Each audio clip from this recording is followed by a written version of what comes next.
bato bela ba comprendre pour le nini balongoli Johnny Luboya Kashama Johnny ibité Nzokande complicité ezalaki makasi na minute oyo lobby na congrès américain match akei ezongi basololi na deux régions sur première région basololi makambo ya Ukraine non makambo ya Iran na Israël. Le deuxième procédure baya kosimba likambo ya Congo tango basimbi likambo ya Congo Congo tolongi bomibetelanga no maboko nanu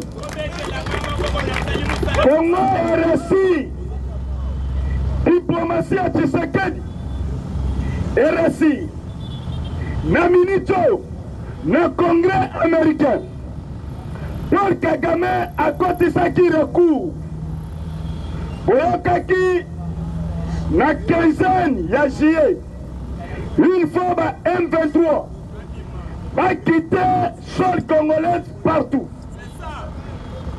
bakotisaki recours na kokotisa recours ya Paul Kagame lobina batretaki yango kosilisa kotraite yango résolution babimisi barejete recours ya Paul Kagame en désordre betela nano foti beto nano maboko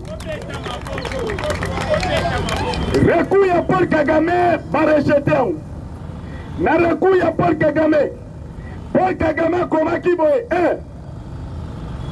baprologe bapesa ye mwa mikolo na quinzaine ya mois de juillet etikali un mois eza muke babakisela ye quelques mois pour que abima deuxième Paul Kagame asenaki sanction na RDC concernant ba FDLR basanctionner bango basanctionner biso les États-Unis d'Amérique balobi boye na nzela ya ba sénateur américain balobi ba FDLR baza na ba place oyo na ba zone oyo M23 aza kookipe yango Congo aza na monopole na place oyo ba M23 ba FDLR baza te.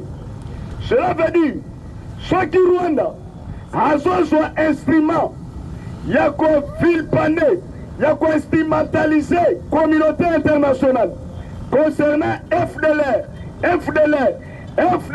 Congo aza na capacité à neutraliser bango te parce que Congo ayebi place ba FDLR bazali baza na maboko ya ba M23 nde omoni sikoyo balobi d'ici quinzaine ya juillet Paul Kagame abima atikata soda moko te mais Paul Kagame a accepté na minute oyo Paul Kagame a commis na équation ba français babomisi Macron ba français babomisi Paul Kagame les États-Unis les Américains babisi balobi osana choix lisusu te il faut batu babima soki batu babimi te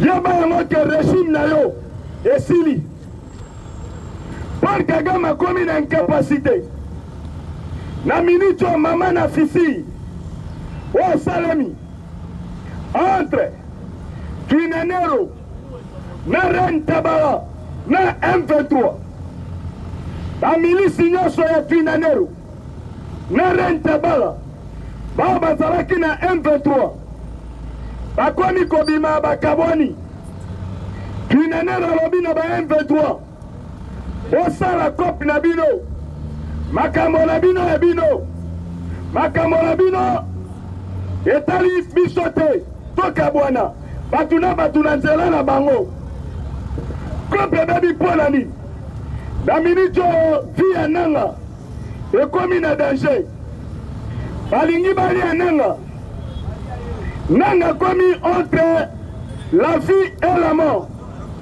nakolance message na famille nanga bokomona lisusu nanga te nanga babloke ye akodeplace lisusu te parce que basekle ekobima. Paul Kagame a coopéré na bafrançais balobi il faut bango bakanga Kabila. Je connais Trump. Les Américains bayabi ke Kabila asana ba fortune asana bosui na Afrique mobima mutaleki Kabila na mbongo azate batali soki ba européen bakangi Kabila bango bako bénéficier te yango yoki Trump alobi démarche ya kokana Kabila eza lisusu epa na bino te lokola ngai mutu na bandaki basanction bino baokana Kabila te nde omonaki na Union européenne babimisaki ancien procureur ya ce pays mama wana za belge abandaki koakize Kabila pour ke bakanga ye États-Unis a stoppé et Kabila alobi clair lelo naza mingi na les engins de l'air eza bote parce que il faut boya baka niveau nini mboka ekende tokofanda fayulu mais les engins de l'air eza kuna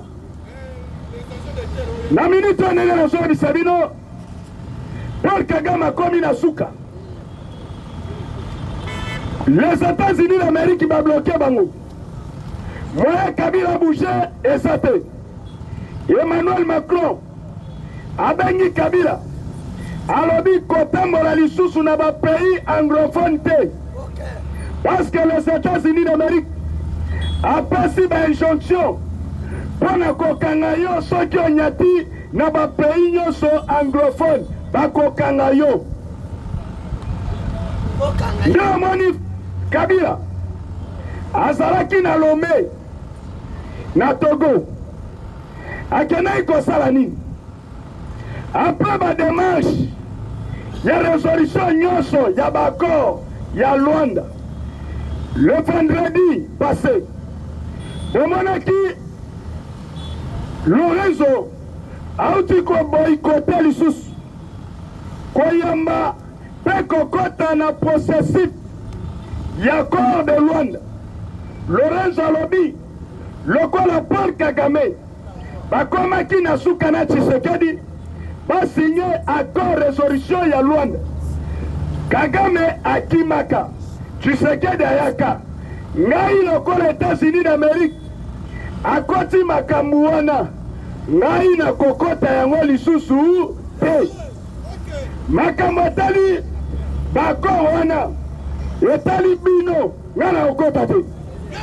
La raison pour laquelle Joseph Kabila ake na Lomé na Togo ake kokutana na Paul Nyasimbe mpona kosolola bazwa résolution processus ya Luanda bazwa yango bazongisa yango na Togo. Président togolais abengi Tshisekedi alobi fo tozongisa processus entre nous les Africains totraite makambo entre nous.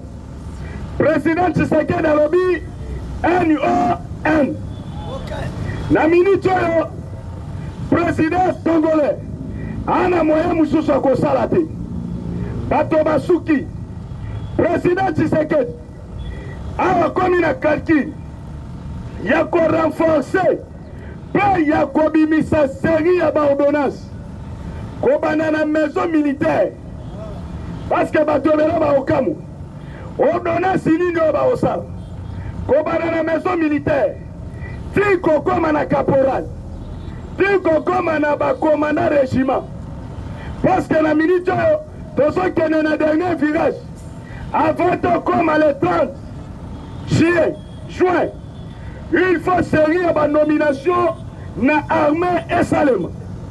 La raison pour laquelle bomoni président Félix atelemi alobi nyonso ekoti na minute oyo fin ya carrière ya Paul Kagame parce que Tshisekedi alobaka na Kagame na kosukisa yo lokola Hitler oyebi ndenge Hitler asukaka ndenge Paul Kagame akosuka babengi Kagame bayebisi ye opération Maduro yango elingi esalema na Kigali. Les Américains bakomi na deux choix, soit baleve mutu aliboso nanga, soit bazwa Kagame.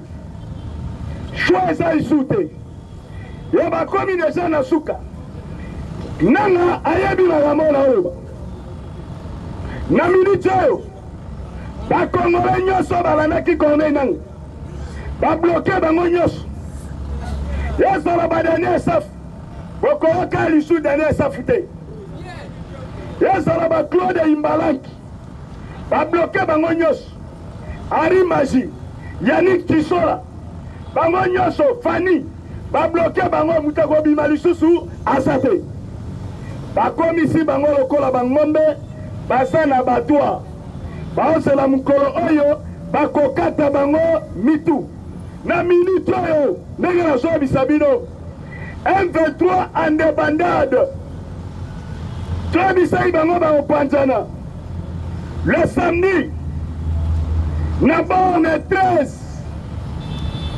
na borne 13 basoda ya batutsi bakati bateni bango nyonso bakoti Kigali na bakongole oyo bazalaki rekrite na M23 bakati bateni Kigali basunoleli bango bamandoki na bateni na bango ça montre ke basuki ye na minute oyo France abandaki koluka cessez le feu président Tshisekedi ti sikoyo a répondre Emmanuel Macron te mpo na cessez le feu. Les États-Unis d'Amérique bolandi basoda ya MONUSCO oyo bazalaki na Goma ya banoir. États-Unis d'Amérique vi monsieur oyo James Swain représentant MONUSCO apesaki ordre ya kolongola ebele ya banoir oyo baza na zone ouest. Ça veut dire ba MONUSCO oyo baza bakenyen baza barwandais baza basoudanais baza basomalien bazolongola bango na Goma. Et les États-Unis d'Amérique azoluka azwa contrôle ya aéroport international ya Goma pour que bazwa monopole.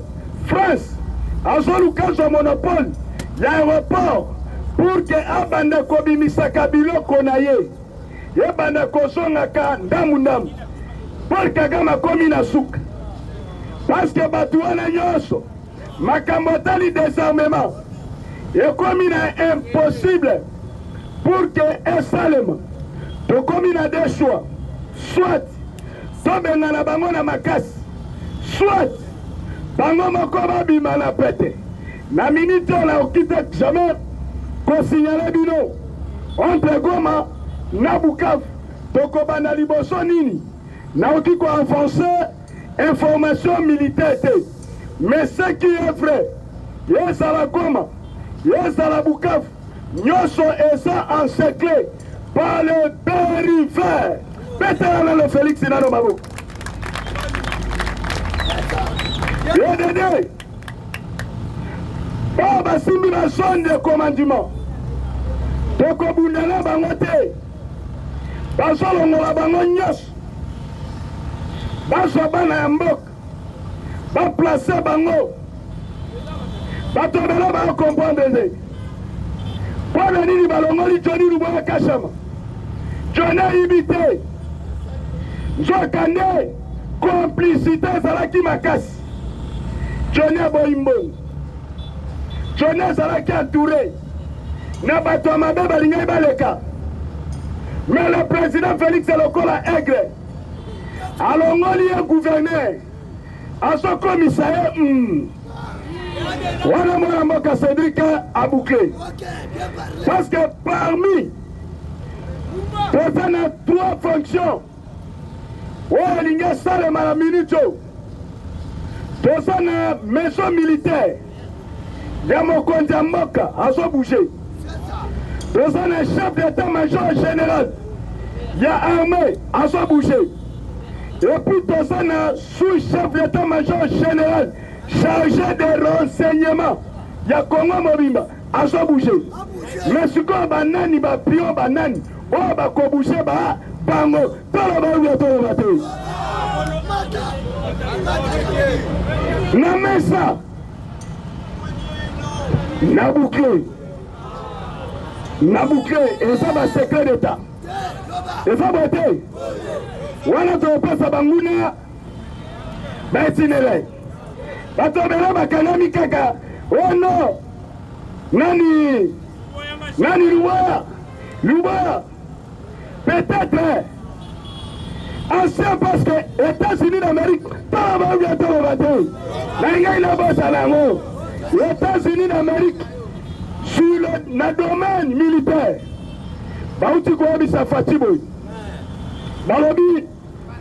président Tshisekedi,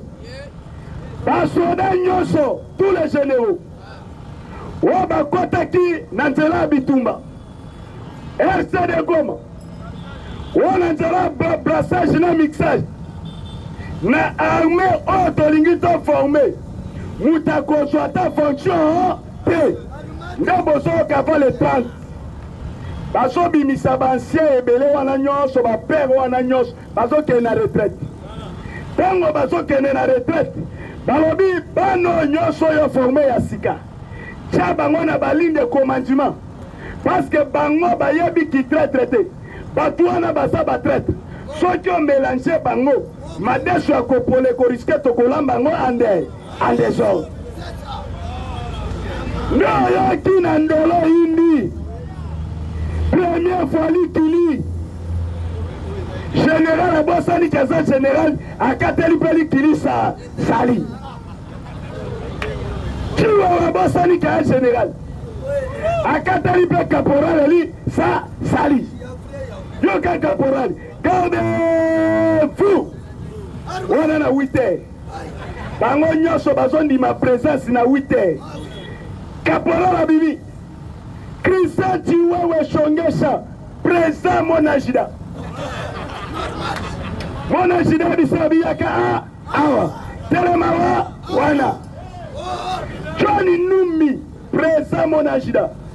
Bima yaka awa. Le général Ndaïwan, aux Europe, Ngaye Monajida, Olali Te, Yakao. Bangonyo Sobatia Moulongo, Caporal Abani, gardez-vous. Au centre, Yoka, on a Caporal. Au centre, portez armes. Ah, Ngaye. Je me bien. Likili, Babatelia, Bakatelia Sali, et pas général. Nanyamo, Ekouta Wapi, et Salama Wapi, mais Salamina Congo, qui est-il? Tout déboulonné, plusieurs généraux. Et Salamate, tu sais qu'il a bloqué, Bangonia Zambale, Bangona Sake, wow. Actuellement, les missions sont éternisées. Beaucoup de la procès en direct. Mais éternisé. Moutuna Moutayo Kelo Konini Tiwewe Asali. La faux pasteur. La faux pasteur. Toquel a mis ma pasteur. Tant on va le bateau. Martin Fayoul est ici, Mampia. Martin Fayoul est ici, Mampia. Où est le lobby? Au plan lobby. Parce qu'on a côté Sikoyo, na makambo politique actuelle. C'est ça, beauté. N'a le monde a joué politique. Parce qu'on a côté la politique actuelle. Et si maman Pia, Martin Fayoul a frappé. Yeshiba mapya balo binga pena yuma te. Il faut pena sa nini Nation 10. Ekomi komba ya Arina Foreman. Njokande Arina Foreman. Nabi Sango memala na contexte wana te. Yoka Martin Fayulu. Alors Biboy. Martin Fayulu à Yeshiba. Qui n'aime pas de bêtises. Yeshiba Salimach a bloqué Martin Fayulu. Parce que marche Yeshiba Mampia. Oya Sali. Et bimi la mise la batte. Martin Fayulu a côté le matin devant Yeshiba Mampia. Et Martin Fayulu n'a qu'un wana. A Belali, peut frapper Yeshiba Mampia. Alors, il y a Kaisala. Yanzambe.